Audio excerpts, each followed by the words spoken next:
Uma enchente, uma oração desesperada, um estranho à porta. Às vezes o amor chega das formas mais inesperadas. Prepare-se para uma linda história de amor. Deixe nos comentários de que parte do mundo você está nos assistindo e faça parte deste momento especial. A chuva começou no início da tarde, mas agora, às 11h30 da noite, transformou-se num dilúvio que parecia querer lavar toda a dor do mundo.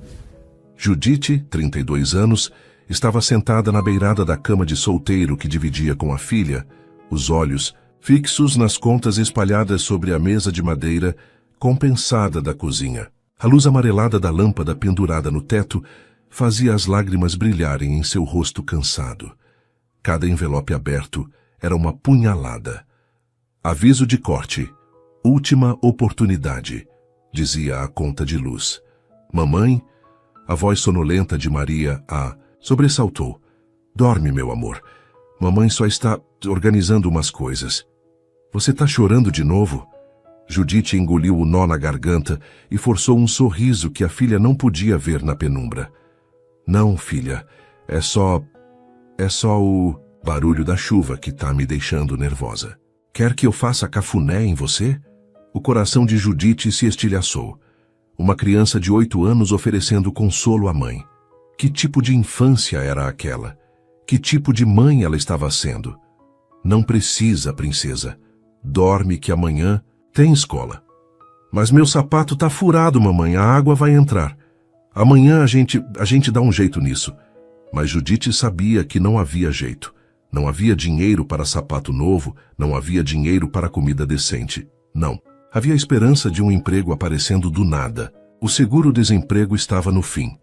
E as poucas economias que tinha foram gastas com remédio para Maria quando ela teve febre na semana passada.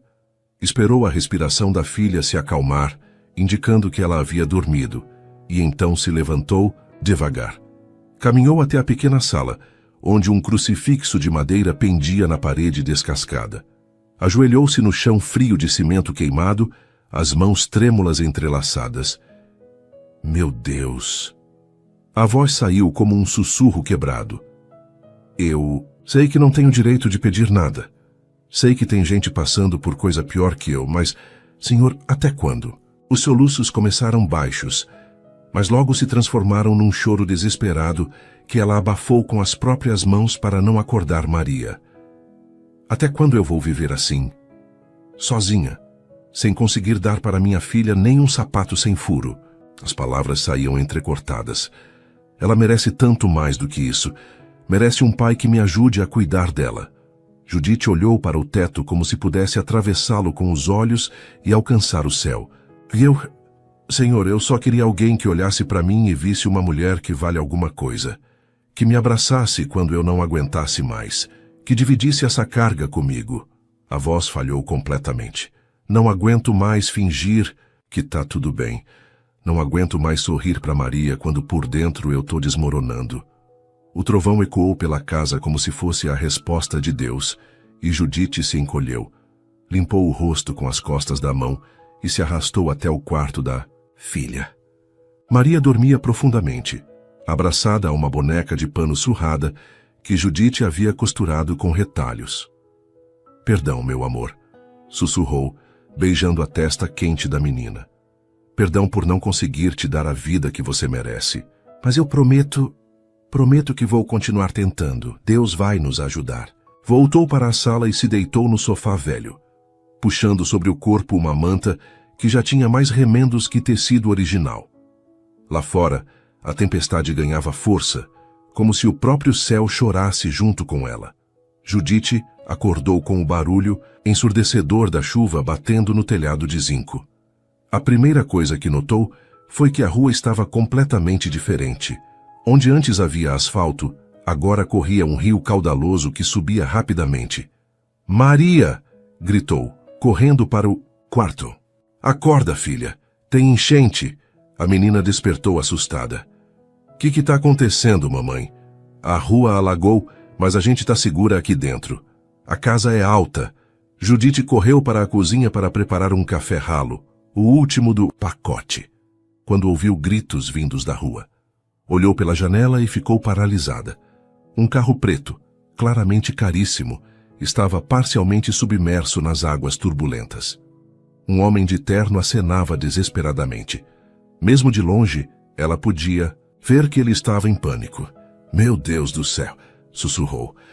Sem pensar duas vezes, correu para a porta. Mamãe, onde você vai?" Maria gritou assustada. "Fica aí dentro, não sai daí." Judite saiu na varanda. A correnteza era forte e um homem estava em meio à chuva forte. "Ei, você está bem?" gritou Judite, tendo que gritar por causa do barulho da chuva e da água corrente. "Meu carro morreu. A água entrou no motor." O homem era alto, tinha cabelos grisalhos bem cortados, e mesmo molhado era possível ver que suas roupas eram caras. "Não consigo sair daqui. A água está subindo muito rápido." "Vem, segura na minha mão." Judite estendeu o braço. Paulo Ferraz, aos 45 anos, era acostumado a resolver qualquer problema com uma ligação telefônica ou um cheque em branco. Presidente de uma das maiores construtoras da cidade, nunca havia se encontrado numa situação onde dinheiro e influência não serviam para nada. Pegou a mão estendida de Judite e se surpreendeu com a firmeza do aperto. Aquela mulher pequena, de não mais que 1,60, parecia ter uma força interior que ele nunca havia encontrado nas pessoas do seu círculo social. "Cuidado, o chão está irregular." Judite o guiou através da correnteza, parando várias vezes para ele recuperar o equilíbrio. Quando finalmente chegaram à varanda da casa de Judite, ambos estavam encharcados e ofegantes. Paulo se apoiou na parede, tentando processar o que havia acabado de acontecer. "Obrigado." Começou, mas Judite já o empurrava para dentro. "Depois você me agradece. Agora tira essa roupa molhada antes de pegar pneumonia." Paulo entrou na casa simples e sentiu como se tivesse atravessado um portal para outro mundo. O cheiro de café misturado com umidade. Móveis antigos, mas impecavelmente limpos. Um crucifixo na parede. Fotografias de uma menina em várias idades grudadas na geladeira velha. Maria apareceu na porta do quarto, os olhos arregalados de curiosidade. "Mamãe, quem é esse homem? Por que ele está todo molhado?" Judite hesitou, percebendo que não sabia nem o nome dele. "Um senhor que precisava de ajuda, filha. Vai buscar aquela roupa do seu tio que ficou aqui quando ele veio na semana passada." Paulo observou a interação entre mãe e filha com fascínio. Havia uma intimidade, uma cumplicidade que ele nunca havia experimentado. Em sua casa, quando era criança, empregados cuidavam dele enquanto os pais viajavam a negócios. E agora, divorciado há 5 anos, sua cobertura de 400 metros quadrados era um museu de silêncio e solidão. "Eu sou Paulo Ferraz", disse finalmente, aceitando a toalha que Judite lhe oferecia. "Judite, e essa é Maria, minha filha." "Muito prazer, senhorita Maria." Paulo fez uma reverência formal, o que arrancou uma risada da menina. "Ele fala igual gente." "Da televisão, mamãe." Maria sussurrou alto, fazendo Judite corar de constrangimento. "Maria, vai pro seu quarto enquanto eu vejo se tenho roupa seca pro senhor Paulo." Quando ficaram sozinhos, um silêncio constrangedor tomou conta da sala. Paulo, sempre senhor de qualquer situação em reuniões de negócios milionários, se sentia completamente deslocado. Judite, acostumada a desconfiar de homens desconhecidos desde que o pai de Maria a abandonou grávida, não conseguia entender por que havia arriscado a própria vida para salvar um estranho. "Vocês moram sozinhas aqui?" perguntou Paulo, tentando quebrar o gelo, mas imediatamente percebeu que havia tocado num ponto sensível pelo modo como o rosto de Judite se fechou. "É só eu e Maria mesmo." A resposta veio seca, defensiva. "Desculpe, não quis ser invasivo. É só que, não é comum encontrar pessoas tão generosas assim. Você arriscou sua segurança para salvar um completo estranho." Judite o estudou com os olhos, tentando decifrar se havia sinceridade naquelas palavras ou se era apenas educação. "No meu bairro a gente se ajuda, ainda mais numa situação dessas." Ela fez uma pausa. "Qualquer pessoa faria a mesma coisa." "Eu não faria", disse Paulo com uma honestidade que o surpreendeu. "Pelo menos, não antes de hoje." Judite arqueou uma sobrancelha, intrigada com aquela confissão. Como assim? Paulo parou, percebendo que estava prestes a se abrir para uma estranha, de um modo que nunca fazia, nem com pessoas próximas. Deixa pra lá. O importante é que você me salvou, e eu sou eternamente grato por isso. Maria voltou com um conjunto de roupas masculinas simples, calça jeans e camiseta de algodão. Era do meu tio Jorge. Ele é meio da sua altura. Paulo pegou as roupas e pela primeira vez na vida segurou peças que não tinham etiqueta de grife. O tecido era áspero, mas cheiravam a sabão em pó e cuidado. Onde posso me trocar? Ali no banheiro. Judite apontou para uma porta pequena. Quando Paulo fechou a porta atrás de si, Judite apoiou as costas na parede e suspirou fundo. Que tipo de situação era aquela? Um homem claramente rico, bem vestido, educado, preso em sua casa por causa de uma enchente. E ela, que na noite anterior havia implorado a Deus por ajuda, agora se via cuidando de um completo estranho. Paulo saiu do banheiro com as roupas emprestadas, que ficavam um pouco apertadas, mas serviam. Judite não conseguiu evitar notar como ele parecia diferente, mais humano, de algum modo. Pelo rádio estão dizendo que é o pior alagamento dos últimos 10 anos, disse Judite, tentando quebrar o clima estranho. Pode durar uns 2 dias até a água baixar completamente.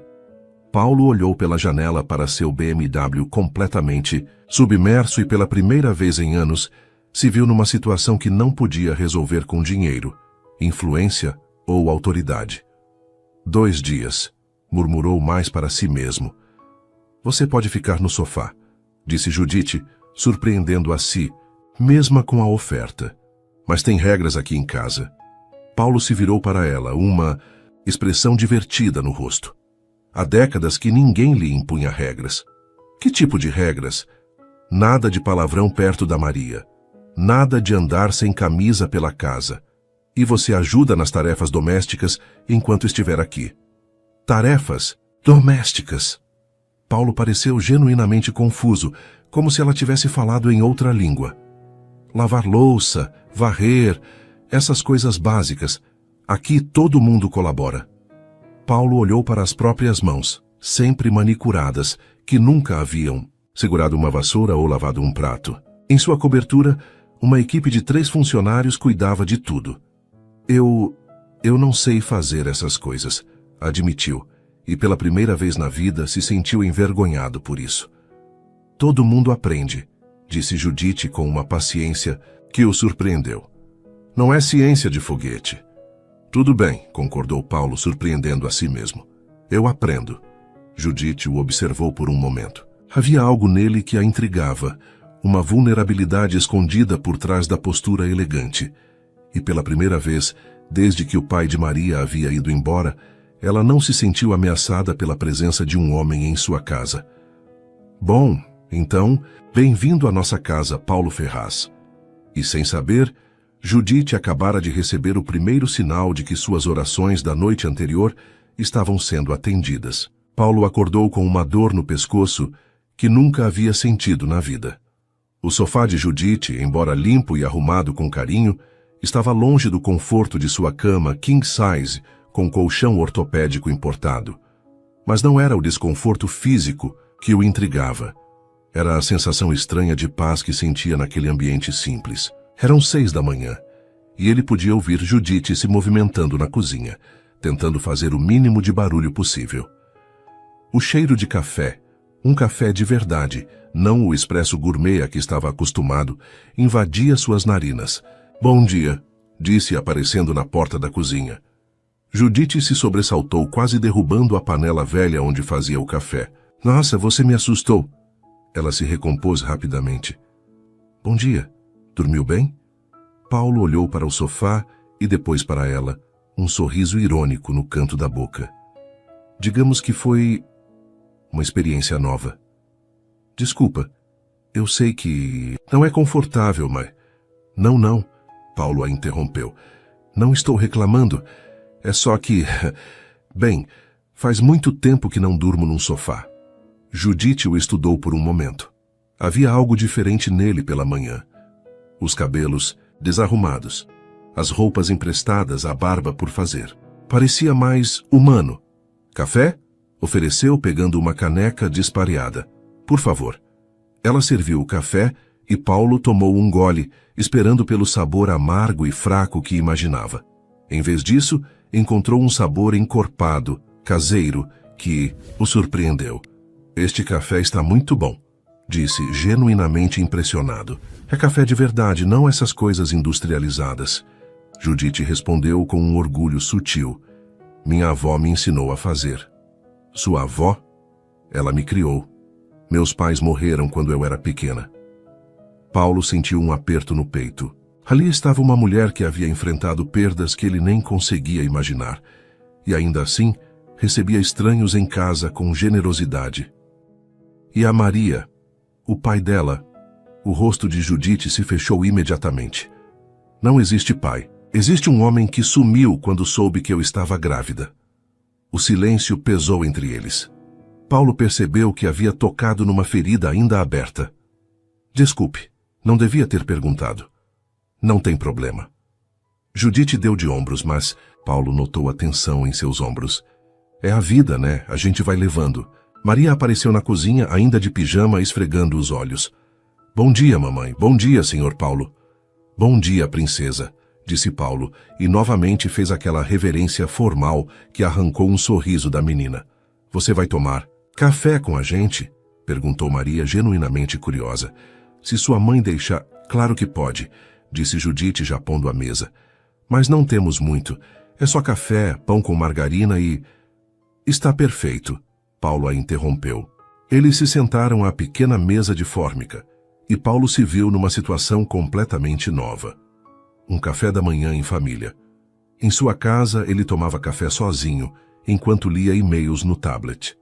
Sua ex-esposa sempre acordava à tarde, e quando eram casados, raramente faziam refeições juntos. Senhor Paulo, o que você faz? Perguntou Maria, mastigando o pão. Maria, não faça perguntas pessoais, repreendeu Judite. Não tem problema. Paulo sorriu para a menina. Eu trabalho com construção. Construo prédios, casa... que nem Lego. Os olhos de Maria brilharam. Mais ou menos, só que muito maior. Nossa, deve ser legal. Paulo parou para pensar. Quando foi a última vez que alguém havia achado seu trabalho legal? Em seu mundo, tudo era lucro, margem de ganho, prazos. A empolgação genuína daquela menina o tocou de uma forma inesperada. É sim, muito legal. Depois do café, Judite anunciou que era hora de lavar a louça. Paulo ofereceu ajuda, como havia prometido, mas quando se posicionou na pia, ficou claro que ele realmente não sabia por onde começar. Você nunca lavou uma louça na vida, né? Perguntou Judite, tentando disfarçar o espanto. Nunca, admitiu Paulo, corando ligeiramente. Em casa, eu tenho... Bem, tem pessoas que fazem isso. Empregados? É. Judite o olhou sem julgamento, apenas curiosidade. Deve ser bom ter gente para fazer tudo para você. Eu pensava que sim, disse Paulo, surpreendendo a si mesmo com a honestidade. Mas agora, não sei. Parece que eu não sei fazer nada sozinho. Todo mundo pode aprender. Judite pegou sua mão e colocou sobre a esponja. Olha, é assim. Primeiro você ensaboa bem, depois enxágua com água corrente. A sensação das mãos de Judite guiando as suas foi estranha para Paulo. Suas mãos eram pequenas, mas fortes, calejadas pelo trabalho, completamente diferentes das mãos manicuradas das mulheres do seu círculo social. Assim? Perguntou, esfregando um prato. Isso. Agora enxágua. Paulo seguiu as instruções, concentrado como se estivesse analisando um projeto arquitetônico complexo. Quando terminou o primeiro prato, olhou para Judite como uma criança esperando aprovação. Perfeito, disse ela, e Paulo sentiu uma satisfação desproporcional ao elogio. Maria assistia a tudo da mesa, fascinada. Mamãe, o senhor... Paulo não sabe lavar louça. Maria, Judite a repreendeu. Não tem problema, riu Paulo. Ela está certa, tem muita coisa que eu não sei fazer. Como o quê? Perguntou a menina, genuinamente curiosa. Bem, não, sei cozinhar. Não sei passar roupa, não sei varrer. Nossa, mas você é grande, exclamou Maria. Como você come se não sabe cozinhar? Eu compro comida pronta ou vou a restaurantes? Todo dia? Todo dia. Maria olhou para a mãe, perplexa. Mamãe, será que ele sabe fazer alguma coisa? Judite tentou conter o riso, mas não conseguiu. Logo Paulo também estava rindo e pela primeira vez em anos se sentia à vontade para rir de si mesmo. Sua filha tem razão, disse para Judite. Eu realmente não sei fazer, quase nada útil. Mas você constrói prédios, lembrou Judite. Isso é importante. Mas não me alimenta se eu estiver sozinho numa cozinha.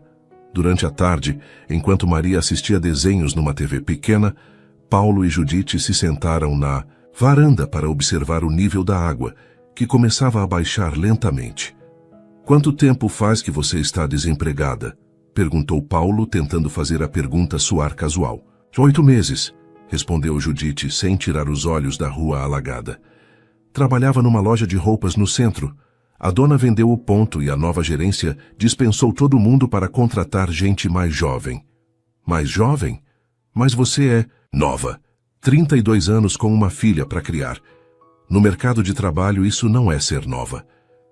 Paulo sentiu uma indignação que o surpreendeu. Ele mesmo já havia demitido funcionários por questões de otimização de recursos, mas nunca havia parado para pensar nas consequências reais dessas decisões. E o que você quer fazer? Profissionalmente, digo. Judite o olhou de soslaio, como se estivesse tentando entender se a pergunta era sincera. Sempre quis trabalhar com educação. Fiz magistério, mas nunca consegui um cargo efetivo. Sempre sobrava gente com mais qualificação ou com indicação. Indicação? QI, disse Judite com um sorriso amargo. Quem indica? Por aqui funciona muito assim. Paulo conhecia bem esse sistema. Em sua empresa, metade dos cargos administrativos eram ocupados por filhos ou sobrinhos de políticos locais. Ele mesmo havia se beneficiado disso no início da carreira, quando o sobrenome do pai abriu portas que seu talento sozinho não teria aberto. Deve ser frustrante, disse, e pela primeira vez realmente entendia o peso daquelas palavras. É a vida, Judite deu de ombros. A gente se adapta. Eles ficaram em silêncio por alguns minutos, observando alguns vizinhos que começavam a limpar suas casas conforme a água baixava. E você? Perguntou Judite. Como é sua vida normal? Paulo parou para pensar como era sua vida. Reuniões, contratos, jantares de negócios, uma cobertura vazia, fins de semana sozinho vendo filmes que não o interessavam. Vazia, respondeu, surpreendendo a si mesmo com a honestidade. Como assim? Eu trabalho muito, ganho muito dinheiro, moro numa casa grande e bonita. Mas quando chego em casa é só silêncio. Ninguém pergunta como foi meu dia. Ninguém se importa se eu estou bem. E seus amigos? Sócios de negócios. Paulo riu sem humor. Pessoas que querem alguma coisa de mim ou que eu quero alguma coisa delas. Não tenho amigos de verdade, acho. Judite o observou com atenção. Havia uma tristeza profunda nos olhos dele que ela reconhecia. Era a mesma que via no espelho nas noites difíceis. Família? Meus pais morreram. Ex-esposa que me odeia, sem filhos. Paulo fez uma pausa. Ironicamente, tenho tudo que se supõe que deveria me fazer feliz, mas você não é. Não. E até 2. Dias atrás eu nem percebia isso. O que mudou? Paulo olhou para ela, para a casa simples, mas cheia de vida, para Maria que ria alto com o desenho na TV. Você. Vocês. Ele fez uma pausa. Pela primeira vez em anos, eu me sinto útil, importante para alguém, mesmo que seja só porque você precisava de ajuda para lavar louça. Judite sentiu o coração acelerar. Havia uma vulnerabilidade naquelas palavras que a tocava profundamente. Paulo, desculpe. Ele se levantou rapidamente. Não devia ter falado isso. Você me salvou, me deu abrigo, e eu estou aqui me fazendo de vítima. Não, é isso. Judite também se levantou.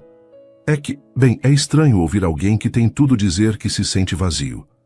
E é estranho para mim conhecer alguém que não tem quase nada e ainda assim encontra forças para ajudar um estranho. Eles se olharam por um momento, uma compreensão mútua passando entre eles.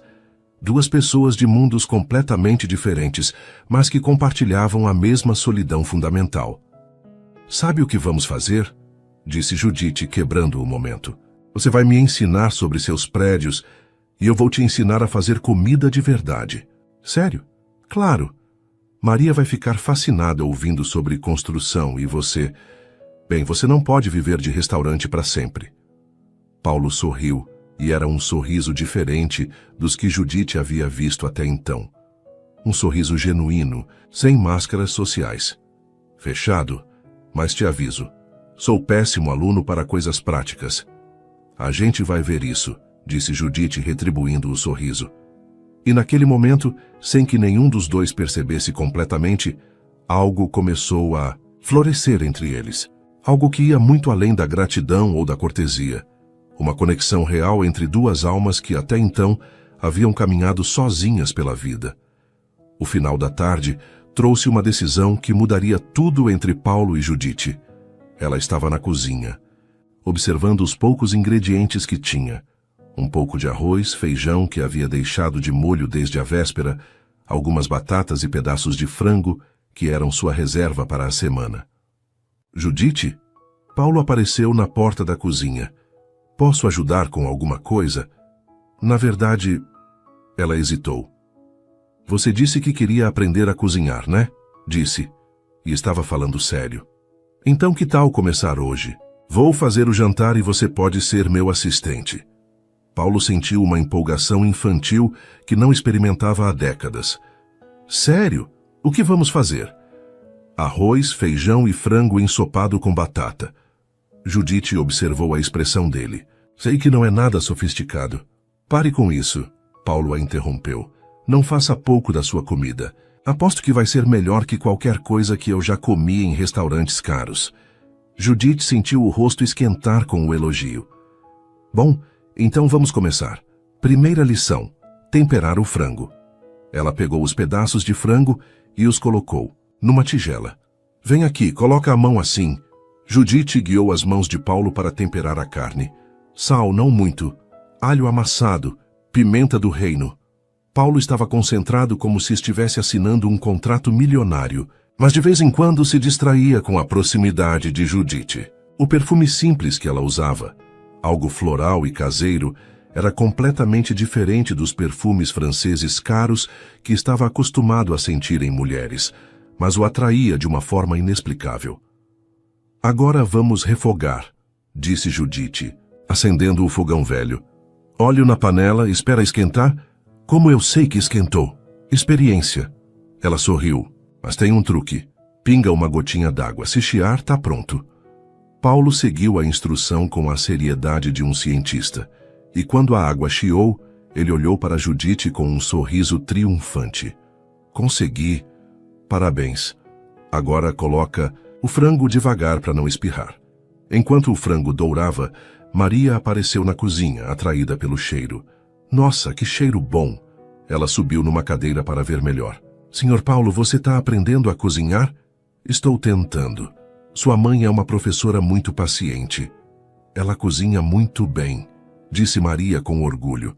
"Todo mundo fala que a comida da mamãe é a melhor da rua." "Maria..." Judite ficou sem graça.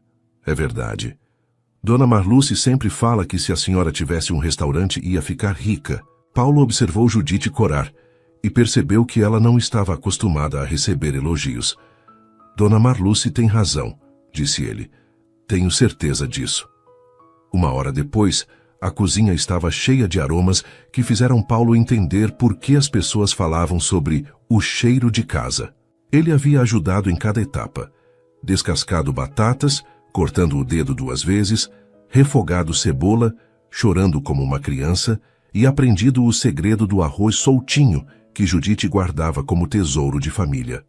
"Agora vem a parte mais importante", disse Judite mexendo o feijão. "Provar e ajustar o tempero. Como assim?" "Experimenta." Ela pegou uma colher e soprou o feijão para esfriar. "Abre a boca." Paulo abriu a boca e Judite colocou a colher entre seus lábios. Era um gesto íntimo, quase maternal, que o fez sentir algo que não conseguia nomear. "E aí?" perguntou ela. Paulo fechou os olhos, saboreando. Era um sabor complexo, encorpado, que falava de tempo, paciência e amor.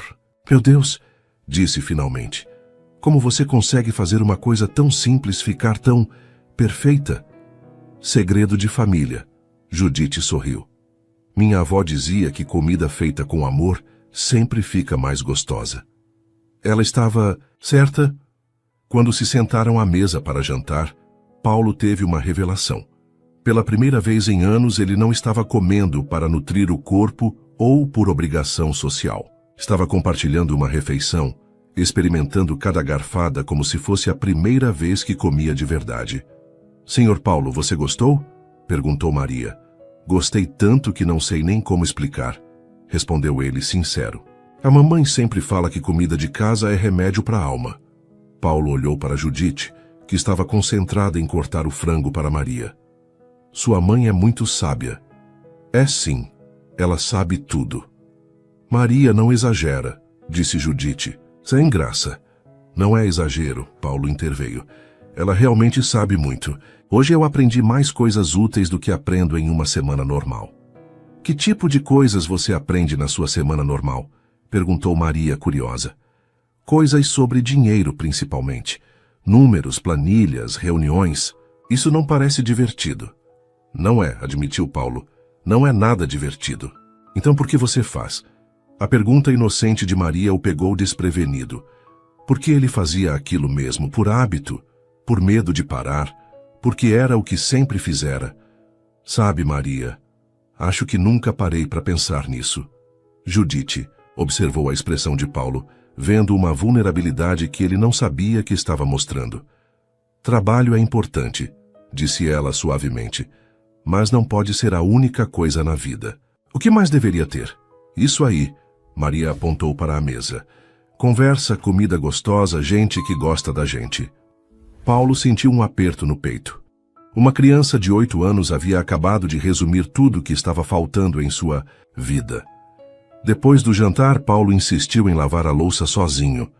"Para praticar", disse. Judite ficou ao lado, orientando, mas principalmente observando como ele se concentrava em cada movimento, como se aquela tarefa doméstica fosse a coisa mais importante do mundo. "Você é perfeccionista", observou ela. "Sempre fui. Meu pai dizia que ou você faz direito na primeira vez ou não faz." "E se der errado?" "Não pode dar errado." "Mas e se der?" Paulo parou de esfregar o prato e a olhou. "Não sei. Nunca pensei nessa possibilidade. Deve ser cansativo viver assim." "É." A admissão saiu como um suspiro. "Muito cansativo." Maria havia adormecido no sofá assistindo TV, e Judite a carregou para o quarto. Quando voltou, encontrou Paulo na varanda, olhando para seu carro ainda parcialmente submerso. "Pensando no prejuízo?" perguntou ela. "Na verdade, não." Paulo se virou para ela. "Estava pensando que amanhã a água vai baixar completamente, vou conseguir um guincho e tudo vai voltar ao normal." "Isso te deixa triste?" "Deixa." Ele a encarou. "Muito triste." Judite sentiu o coração acelerar com a intensidade daquele olhar.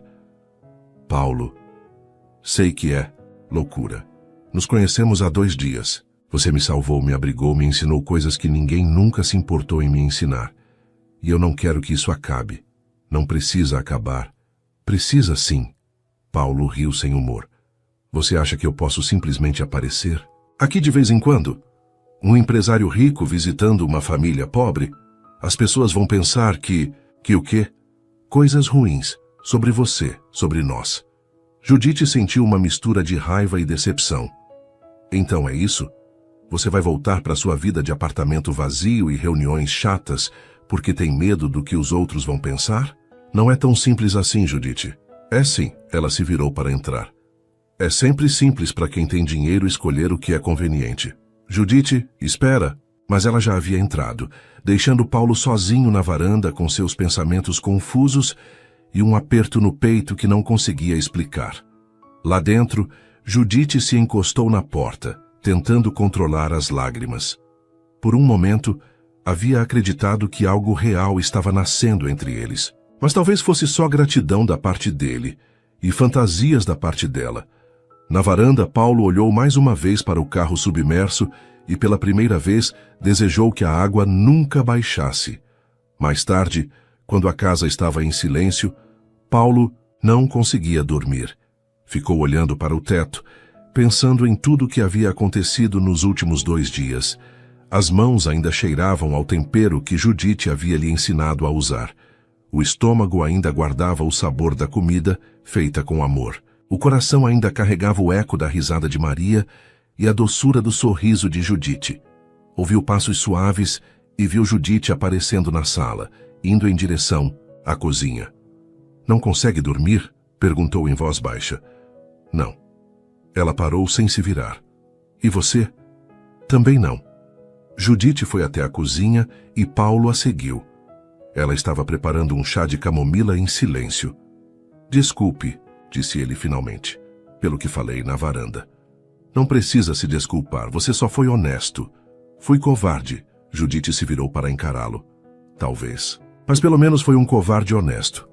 Eles riram baixinho e a tensão se desfez um pouco.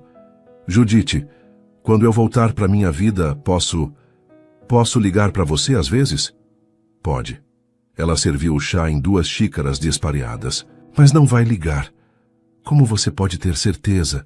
Porque quando você sair daqui e voltar para o seu mundo de reuniões e contratos, isso aqui vai parecer um sonho. E a gente não liga para pessoas dos nossos sonhos." Paulo pegou a xícara e bebeu o chá em silêncio, sabendo que ela provavelmente estava certa, mas desejando desesperadamente que estivesse errada. "E se não fosse assim?" perguntou ele. "E se eu quisesse que vocês fizessem parte da minha vida real?" "Não faça isso, Paulo." "O quê?" "Não me dê esperanças que você não vai cumprir." Eles terminaram o chá em silêncio, cada um perdido em seus próprios pensamentos, sabendo que aquela era provavelmente a última noite que passariam juntos, mas nenhum dos dois querendo que ela terminasse. Paulo acordou com o som de motores na rua. A água havia baixado durante a madrugada, e já era possível ver o asfalto em alguns pontos. Seu BMW aparecia completamente coberto de lama e detritos, mas era um sinal claro de que sua estadia na casa de Judite havia chegado ao fim. Ela estava na cozinha preparando café, mas havia algo diferente em seus movimentos, uma distância que não existia na véspera. "Bom dia", disse Paulo, tentando capturar seu olhar. "Bom dia." A resposta veio formal, educada. "Café?" "Judite, sobre ontem à noite." "Não tem nada para conversar sobre ontem à noite." Ela lhe entregou a xícara sem encostá-la em suas mãos. A água baixou. "Você pode ir embora." Paulo sentiu como se tivesse levado um soco no estômago. "É assim que você quer que seja?" "É assim que tem que ser." Maria apareceu na cozinha, ainda sonolenta. "Bom dia. O Sr. Paulo, seu carro não está mais debaixo d'água." "É verdade, princesa." Paulo se ajoelhou na altura dela. "Isso significa que eu vou ter que ir embora hoje." O rosto de Maria se entristeceu instantaneamente. "Mas por quê? Você não gosta mais da gente?" Paulo olhou para Judite, que havia se virado para a pia, fingindo estar ocupada. "Eu gosto muito de vocês. Muito mesmo, mas eu tenho que voltar. Para o meu trabalho, minha casa. Você pode vir visitar a gente." "Maria." Judite interveio suavemente. "O Sr. Paulo tem uma vida muito diferente da nossa. Ele mora longe, tem coisas importantes para fazer." "Mais importantes que a gente?" A pergunta inocente de Maria ecoou na cozinha como um tiro. Paulo sentiu os olhos se encherem de lágrimas. Como explicar para uma criança que o mundo dos adultos era cheio de regras estúpidas que impediam as pessoas de ficarem juntas? "Não, Maria. Não existe nada mais importante que vocês." Ele olhou diretamente para Judite. "Nada." 1 hora depois, Paulo estava do lado de fora, esperando o guincho que havia chamado. Suas roupas originais haviam secado, e ele estava novamente vestido como o empresário que era. Mas as roupas pareciam não servir mais, como se pertencessem a outra pessoa. Judite saiu para se despedir, mantendo uma distância segura. "Obrigado", disse Paulo. por tudo. Pela comida, pelo abrigo, pelas lições, por me salvar, em todos os sentidos possíveis. Foi nada, qualquer pessoa faria a mesma coisa. Não, não faria. Paulo tirou a carteira do bolso. Deixa eu pelo menos pagar pelas despesas, pela comida. Guarda esse dinheiro. Judite disse com firmeza. Não quero nada. Judite, por favor. Tchau, Paulo. Ela se virou para entrar. Eu vou ligar, gritou ele. Judite parou na porta sem se virar. Não, não vai. E entrou, fechando a porta atrás de si. Paulo ficou ali parado até o guincho chegar, esperando que ela mudasse de ideia e saísse, para se despedir de verdade. Mas isso não aconteceu. 3 semanas depois, Paulo estava em sua cobertura, olhando pela janela panorâmica que dava vista para toda a cidade. Podia ver lá longe a região onde ficava a casa de Judite, mas ela parecia pertencer a outro mundo, a outro tempo. Havia tentado voltar à rotina normal, reuniões intermináveis, jantares de negócios, relatórios financeiros, mas nada parecia fazer sentido. A comida dos restaurantes caros não tinha sabor. As conversas sobre lucros e investimentos soavam vazias. As noites na cobertura silenciosa eram intermináveis. Havia pego o telefone dezenas de vezes para ligar para Judite, mas sempre desligava antes de completar a chamada. O que ele diria? Oi, lembra de mim, o cara rico que você abrigou? Pareceria ridículo. Seus funcionários começaram a notar mudanças em seu comportamento.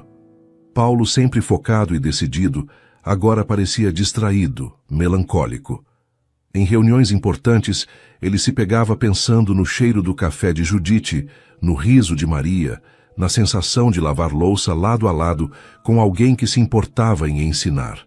Senhor Ferraz, sua secretária, Dona Carmen, apareceu na porta do escritório. O senhor tem uma reunião em 5 minutos com os investidores do projeto Alphaville. Cancela. Como? Cancela a reunião, Carmen. Mas, senhor, são investidores muito importantes. Carmen, Paulo a olhou com cansaço. O que você acha que é mais importante? Dinheiro ou ser feliz? A pergunta pegou a secretária desprevenida. Em 20 anos trabalhando para Paulo, ele nunca havia feito uma pergunta pessoal. Bem, eu acho que as duas coisas são importantes, mas dinheiro sem felicidade não serve para nada, né, senhor? Paulo assentiu lentamente. Exato. Cancela todas as minhas reuniões de hoje, Carmen. Preciso sair.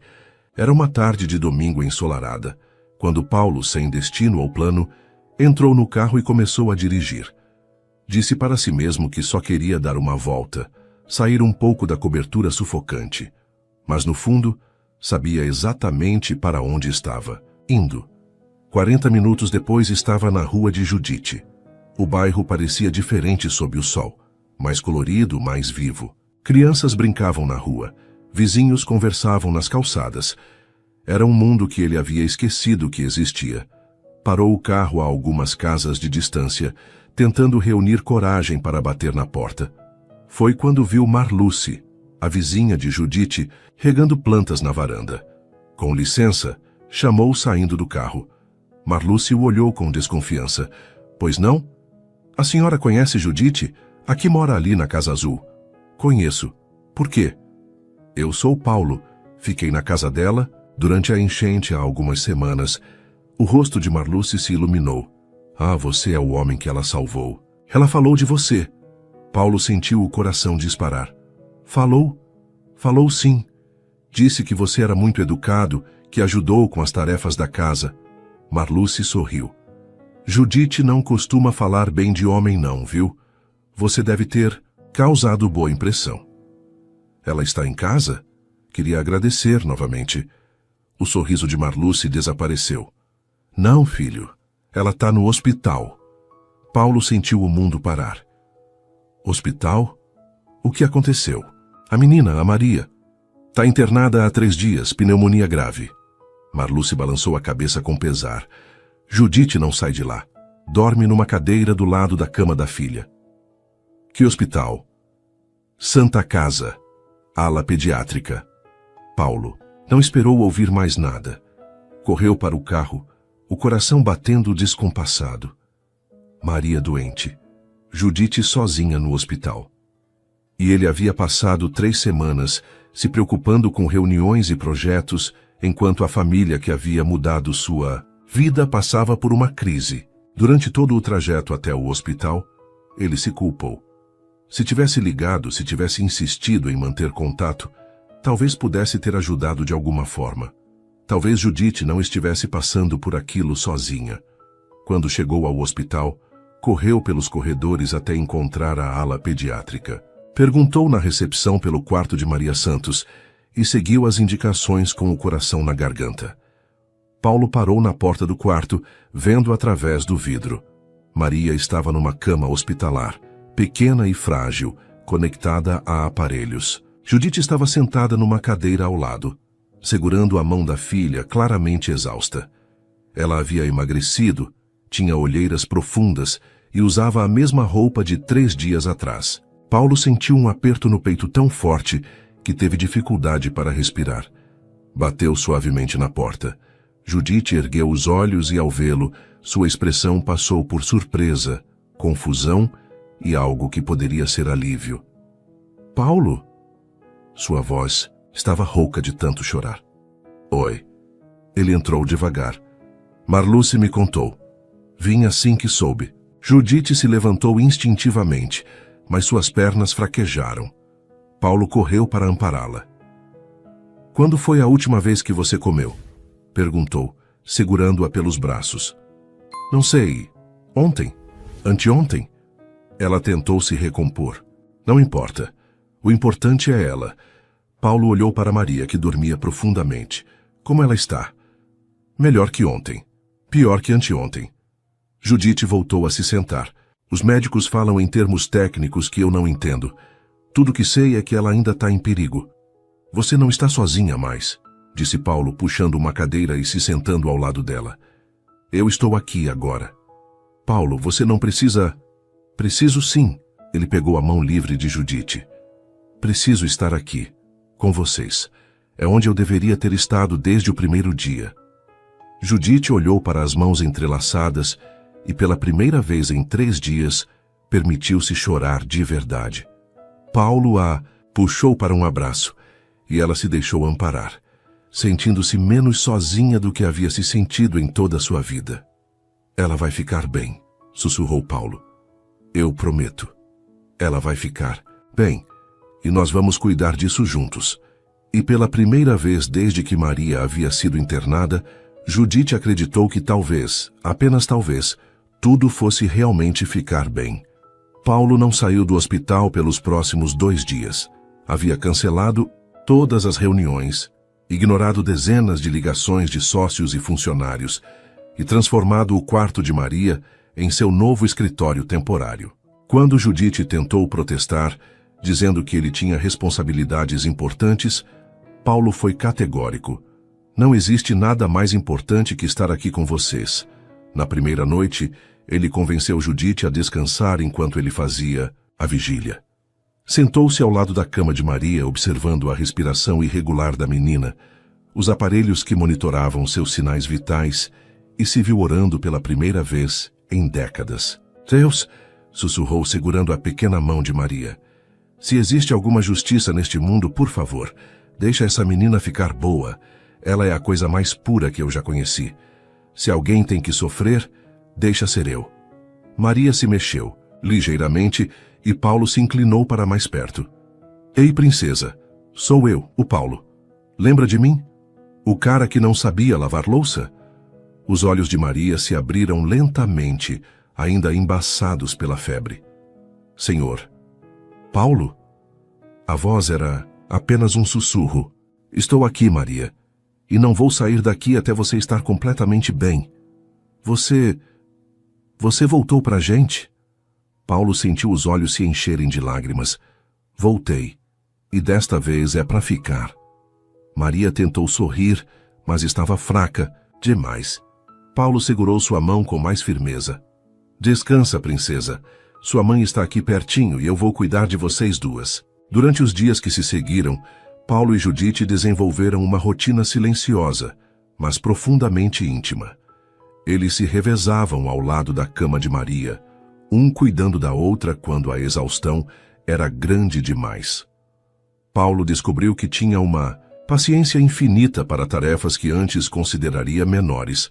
Segurar o copo d'água para Maria beber, ajustar o travesseiro, contar histórias inventadas para distraí-la durante os procedimentos médicos. Judite observava tudo com uma mistura de admiração e algo que começava a reconhecer como amor. Se você não precisa ficar aqui o tempo todo, disse ela uma tarde, quando Paulo voltou da cantina com comida para os dois. Onde mais eu estaria? No seu trabalho, na sua vida. Paulo parou de desembalar o lanche e a olhou diretamente. Judite, você ainda não entendeu? Você e Maria são a minha vida, o resto é só o resto. Paulo, deixa eu terminar. Ele se sentou ao lado dela. Passei 3 semanas tentando voltar à minha rotina antiga, fingindo que os 2 dias na sua casa foram só um episódio. Mas sabe o que aconteceu? Eu morri um pouco a cada dia. Cada reunião era um desperdício de tempo, cada refeição solitária era um lembrete do que eu estava perdendo. Judite sentia o coração bater mais forte, mas tentou manter a racionalidade. Você mal me conhece. Nós mal nos conhecemos. Eu te conheço. Paulo pegou suas mãos. Sei que você põe açúcar no café antes de servir,